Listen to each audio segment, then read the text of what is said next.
dalam konteks kebijakan, saya ingin mengambil sikap saya sendiri. Saya bukan berarti kemudian bisa diatur oleh Jokowi, bisa diatur oleh Mega. Dan menurut saya seharusnya presiden melakukan hal tersebut. Apa sih yang harusnya dilakukan dan bisa dibantu dalam kemudian ikut memelihara kondusivitas yang juga dijalankan oleh Prabowo? Dari pihak Pak Jokowi misalnya, Bung Andi, jangan lagi ketika Pak Prabowo sudah menerima merangkul yang kalah, relawan Jokowi kemudian teriak-teriak. Wah, ini masih ada yang kalah, berteriak-teriak. Lalu ketika kemudian mengambil posisi berhubungan yang baik dan cair dengan PDI Perjuangan, di bawah masih terjadi debat, seakan-akan posisinya masih berbeda. Contohnya clear lah, ada yang menuduh partai biru lah dan lain-lain. Itu menjadi beban buat Presiden Prabowo. Itu yang saya harapkan bisa dibantu juga oleh teman-teman relawan Jokowi. Kemudian keberadaan nama Jokowi yang masih melekat dalam pemerintahan Prabowo dilihat secara positif menjadi beban.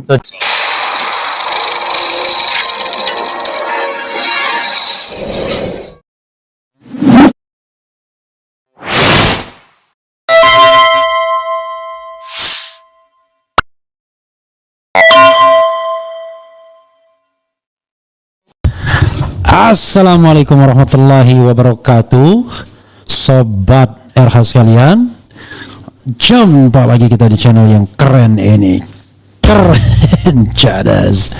Ya, sobat RH sekalian, ini ada hal yang menarik ya terkait dengan makan siang Dasko dan Gibran Raka Buming Raka ya. Jadi saudara sekalian, yang namanya peristiwa politik itu nggak ada yang nggak punya agendanya, tidak ada yang tidak punya maksudnya. Ini menarik ya, di tengah isu yang kemudian sempat berkembang bahwa Dasko adalah potential candidate to be to replace the vice president. Kalau seandainya Gibran impeached by the People Consultative Assembly alias MPR ya. Jadi menarik ya, dan untuk menilai ya siapa yang merasa berkepentingan terhadap pertemuan ini, maka lihat saja siapa yang memposting pertemuan ini. Jadi kalau misalnya yang memposting duluan Dasko, berarti Dasko merasa keren bertemu dengan Gibran. Tapi kalau Gibran yang memposting duluan, maka Gibran merasa keren bertemu dengan Dasko. Dia lupa kalau he is the vice president, orang nomor 2 gitu, dan hanya bertemu dengan wakil ketua DPR. Jadi dia mentally, dia tidak sebagai orang nomor 2, masih berpikir seperti ya tokoh politik pada umumnya yang still ordinary people ya, ordinary politician ya, bukan orang nomor 2 di republik ini. Kok bisa begitu penilaiannya? Coba kita lihat ya komentarnya. Gibran makan siang bareng Dasko, menunya bakso dan dendeng balado. Detik News. Dari sini aja kelihatan remeh-temehnya kan. Jakarta, Wakil Presiden Gibran Raka Buming Raka makan siang bersama Wakil Ketua DPR RI sekaligus Ketua Harian Gerindra Sufmi Dasko Ahmad. Gibran pun membagikan momen langka pertemuan tersebut. Dilihat dalam unggahan akun Instagram Gibran. Nah, Instagramnya di Gibran. Terlihat Gibran dan Dasko berada dalam satu meja makan. Keduanya terlihat duduk berhadapan.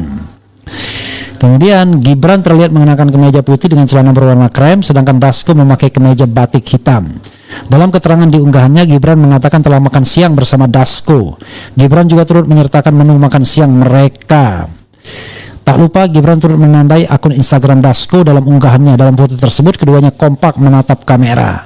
Makan siang bersama Wakil Ketua DPR RI Bapak Sufmi Dasko ya. Menunya mie bakso, nasi dendeng balado dan tumis daun pepaya. Selamat berakhir pekan untuk kawan-kawan semua, tulis Gibran dalam unggahannya. Jadi susahnya kalau kita punya wakil presiden yang masih anak-anak ya.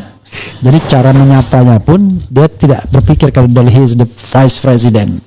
Apa dia jangan bilang kawan-kawan semua kayak ya bisa jadi dia bilang selamat datang, selamat sore Indonesia ya, atau apalah yang menggambarkan bahwa dia itu vice president.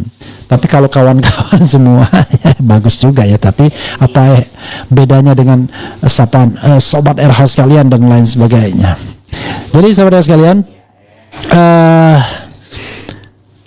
saya kira ya memang maksud dari pertemuan ini adalah, ini tafsir ya, kita kan nggak bisa menafsirkan apa-apa. Tetapi masa sih ada seorang wakil presiden dan seorang wakil ketua DPR yang sama-sama sibuknya tiba-tiba bertemu hanya untuk makan siang dan iseng-iseng, kan nggak mungkin. Kan ada sesuatu yang ingin di-clearkan atau ingin disampaikan, walaupun barangkali secara verbal tidak ngomong apa-apa. Misalnya dari sisi Gibran, dia ingin mengatakan we are fine, ya kan, kami baik-baik saja.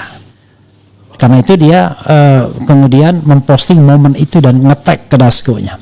Tapi kita tidak melihat hal yang sama, antusias yang sama dari Dasko-nya. Jadi kalau seandainya misalnya diisukan bahwa Dasko adalah potential candidate to replace the vice president atau to replace Gibran as the vice president, ya bisa jadi upaya makan siang ini untuk mengatakan kami baik-baik saja. Nah, yang begitu kan tidak usah dibicarakan. Saya kira tidak ada pembicaraan yang mengatakan, hey Dasko, betul kamu berencana mau menggantikan saya, kan nggak mungkin.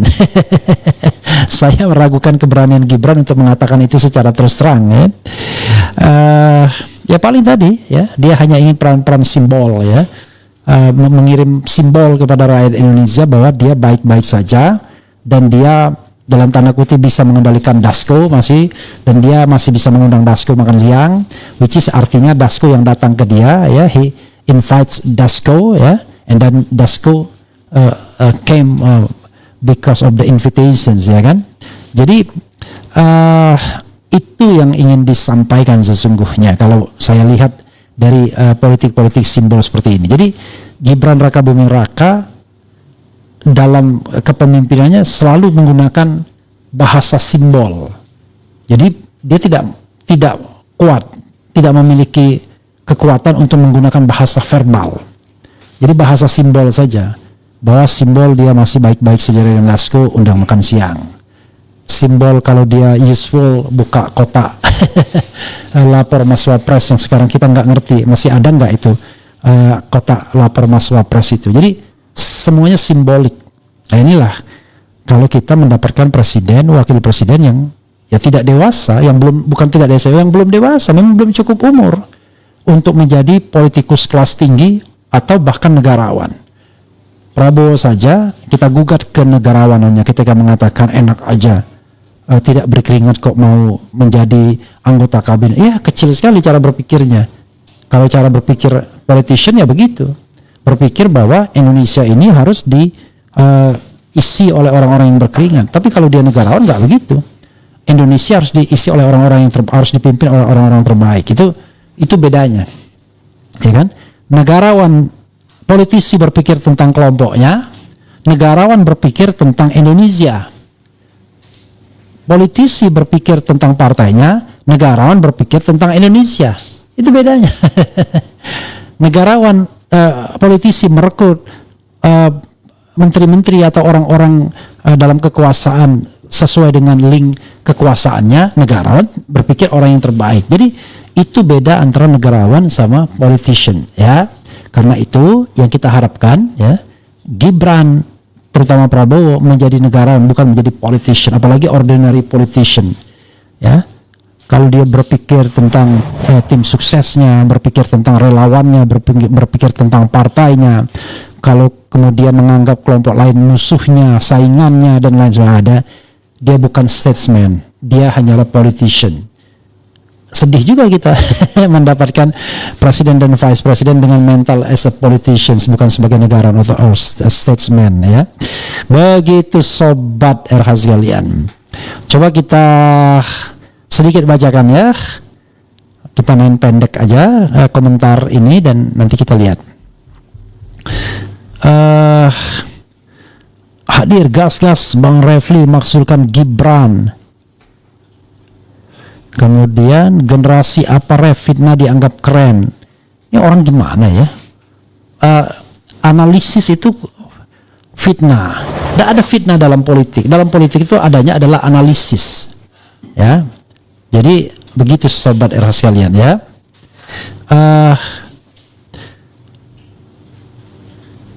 Masa kader sama anak lulusan SMP, ya. Kemudian daripada dipecat tidak terhormat, monggo mundur Mas, kira-kira begitu. Fufu Fafa Dasko apakah gerangan? cari win-win solution, sama-sama takut dan sama-sama membutuhkan mikirin rakyat. No. Moga-moga good news untuk negara ini. Nggak aneh. Oke, apa lagi ya? Rekor 4 kali pindah sekolah SMA namun nggak punya ijazah kelulusan SMA. Kapan dimaksudkan Bang Refli? Rasa cemas, hidup berat, dunia gelap, fa maksulin aja. Masih ada juga di sini ya. Gibran mepet Dasko. Mungkin saja negosiasi tentang pemakjulan ya, pemakjualan ya. Cekcok dulu anggota dewan ya. Revolusi celah Fufu-Fafa sungguh kasihan. Remeh-temeh ya. Ada udang di balik asam sulfat Pak Refli, emang nggak boleh makan sama orang lain. Nah, ya boleh. Kita balik, emang nggak boleh menerka, menganalisis pertemuan dua orang tokoh. Kan lucu banget, masa kita nggak boleh ya kan? What happened? Kan tidak ada pertemuan itu yang tidak ada maksudnya sama sekali. Memang mereka orang-orang kerjaan ya kan? Jika Prabowo Subianto memang tidak bisa dipisahkan dari Fufu-Fafa, artinya Gerindra dan PSI memang harus diwaspadai. Begitu saudara sekalian ya. Saya kira bisa dibaca selanjutnya ya. Kita main pendek-pendek saja sekarang ini, dan mudah-mudahan ini bermanfaat. Coba kita kasihkan pemimpin adil ya, biar mereka paham how to become a just leader. Wassalamualaikum warahmatullahi wabarakatuh. Pemimpin adil, keren, cerdas, cia.